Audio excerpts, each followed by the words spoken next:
કૃષ્ણ, જય માતાજી। હું છું સેજલ રાબડિયા ને આજે આપણે મસ્ત મજાનું કારેલાની કટકીનું શાક બનાવવાનું છે, રસાવાળું, તીખું તમતમતું। એટલે આજે આપણે હાઈની વાળુમાં તીખું તમતમતું કારેલાનું શાક બનાવવાનું છે। અને કારેલા આપણે 3 થી 4 નંગ હતા, એને આપણે 3 કલાક પહેલાં કટિંગ કરી અને ત્યારબાદ આપણે જાડું મીઠું આવે ને એને આપણે જો આવું મીઠું છે, જાડું મીઠું, જો એવું બધું જાડું મીઠું છે ને એ આપણે આમાં સડાઈ દીધું હતું। જો જે અમુક ગાંગડી છે ને એમનેમ છે, એટલે એ જાડું મીઠું સડાઈ દીધું હતું ને 3 થી 4 કલાક અગાઉ। એટલે એના હિસાબે આપણે આમાંથી જે કડવાઈશ હોય ને એ બધી નીકળી જાય। એટલે અત્યારે તો આમાં છે ને આગળ પાણી થઈ ગયું છે, જો આ રીતનું પહેલાં આપણે મિક્સ કરી દઈએ। જો છે ને આમાં પાણી, મીઠાનું પાણી થઈ ગયું છે। હવે એક આપણે પ્લાસ્ટિકનું બાઉલ લેવાનું છે અને આ બધી કટકીને આ રીતનું આપણે પાણી કાઢી લેવાનું છે। જો તમે જોઈ, તો પાણી કાઢી અને આપણે એક પ્લાસ્ટિકના બાઉલમાં એડ કરવાનું છે।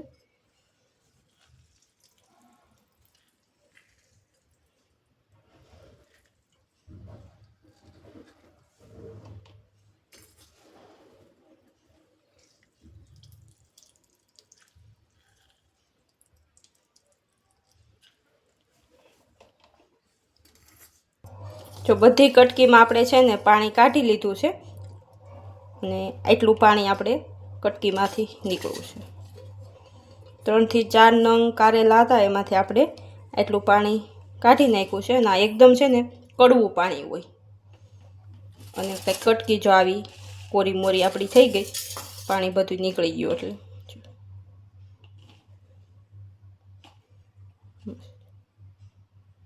હવે આપણે વઘારની તૈયારી કરવાની છે। આપણે જો એક તીરનું ટોપિયું લઈ લીધું છે અને એને ગરમ થવા મૂકી દીધું છે। હવે આપણે ટોપિયું ગરમ થઈ ગયું છે, એમાં આપણે તેલ એડ કરવાનું છે। આપણે 3 પાવરા છે ને તેલ એડ કરવાનું છે। હવે તેલને આપણે ગરમ થવા દેવાનું છે, ત્યાં લગન આપણે એની રાહ જોવાની છે। જો આપણું તેલ ગરમ થઈ ગયું છે, હવે આપણે આખું જીરું લેવાનું છે અને જીરુંને ફૂટવા દેવાનું છે।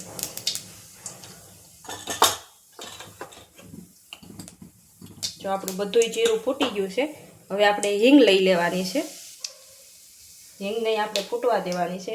હિંગે આપણી ફૂટી ગઈ છે। હવે આપણે ખાંડેલું લસણ લીધું છે, સ્વાદ અનુસાર ખાંડેલું લસણ લીધું છે અને એને હવે આપણે તેલમાં ફ્રાય થવા દેવાનું છે।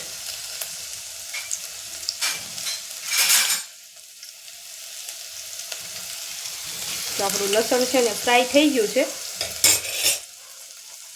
હવે આપણે વઘાર માટે કારેલા એડ કરવાના છે।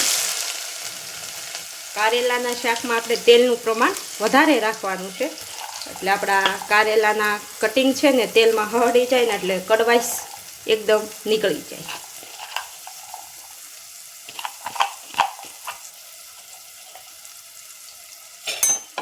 હવે બધું મિક્સ કરી દેવાનું છે।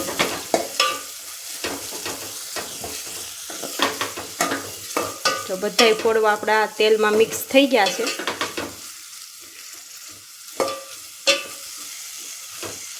આપણે ધીમા ગેસે છે ને શાકને ચોળવવાનું છે, એટલે જલ્દી આપણા ફોડવા પણ બફાઈ જાય અને શાક આપણું કડવું ન થાય। જેમ તેલમાં હળશે ને એમ જ આપણું શાક એકદમ મીઠું બનશે।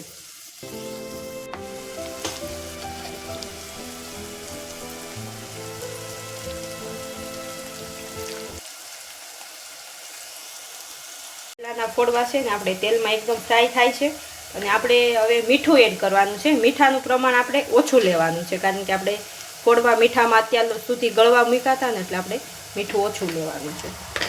મીઠું એડ કરીને હવે મિક્સ કરી દેવાનું છે। ફોડવા આપણે છે ને 2 થી 3 મિનિટ હળે ને પછી આપણે મીઠાનો ઉપયોગ કરવાનો છે। ગેસ એકદમ ધીમો રાખવાનો છે। જો જેમ તેલમાં ફ્રાય થતા જાય ને એમ આપણે કારેલાનો ફોડવાનો છે ને કલર ચેન્જ થતો જાય।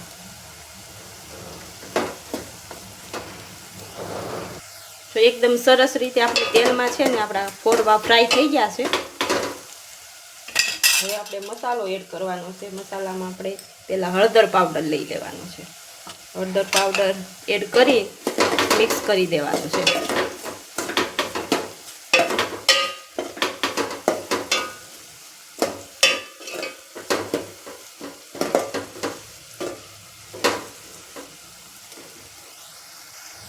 જો હળદર એ આપણી છે ને ફોડવા મિક્સ થઈ ગઈ છે અને હવે આ રીતનું આપણે વસે છે ને એને જગ્યા કરી દેવાની છે. ફોડવા બધા એક બાજુ આ રીતના ફેલાવી દેવાના છે. ફોડવા ફેલાવી દીધા છે. હવે એમાં આપણે લસણવાળી ચટણી લેવાની છે.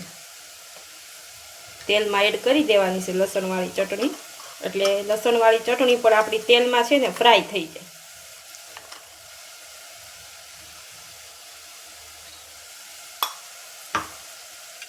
જો આ રીતના ફોડવા એક બાજુ કરીને અને તેલમાં લસણવાળી ચટણી એડ કરવાથી છે ને લસણવાળી ચટણીનો સ્વાદ મસ્ત આવે છે અને એકદમ સરળ રીતે છે ને તેલમાં હળી જાય એટલે ગળી જાય તો એકદમ અલગ થવા માંડી છે.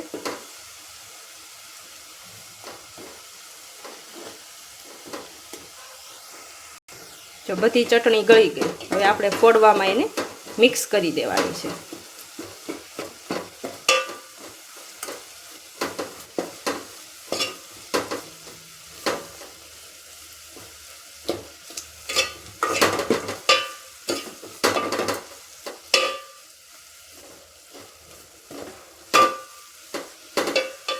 જો બધી ફોડવામાં મિક્સ થઈ ગઈ છે. હવે આપણે છે ને ગરમ પાણી એડ કરવાનું છે.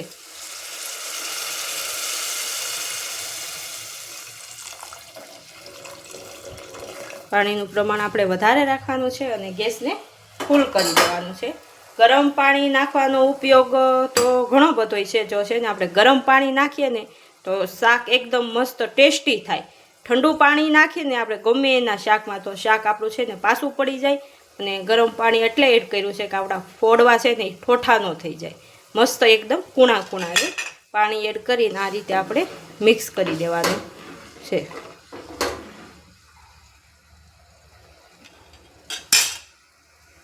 જો આપણું કારેલાનું શાક છે ને ઉકળવા માંડ્યું છે. હવે આપણે ગળપણ દેવાનું છે. ગળપણ માટે મેં ઢીલો ગળ લઈ લીધો છે. 1 ચમચી ભરીને આપણે ગળ એડ કરવાનો છે. ગળ એડ કરીને એને સરસ મિક્સ કરી દેવાનું છે. આટલું પાણી છે ને આ પાણી આપણે અડધું બળવા દેવાનું છે અને અડધું પાણી રહેવા દેવાનું છે. એટલો આપણે રસો રહેવા દેવાનો છે અને ત્યાં લગન આપણે આને પાણીમાં બફાવા દેવાનું છે.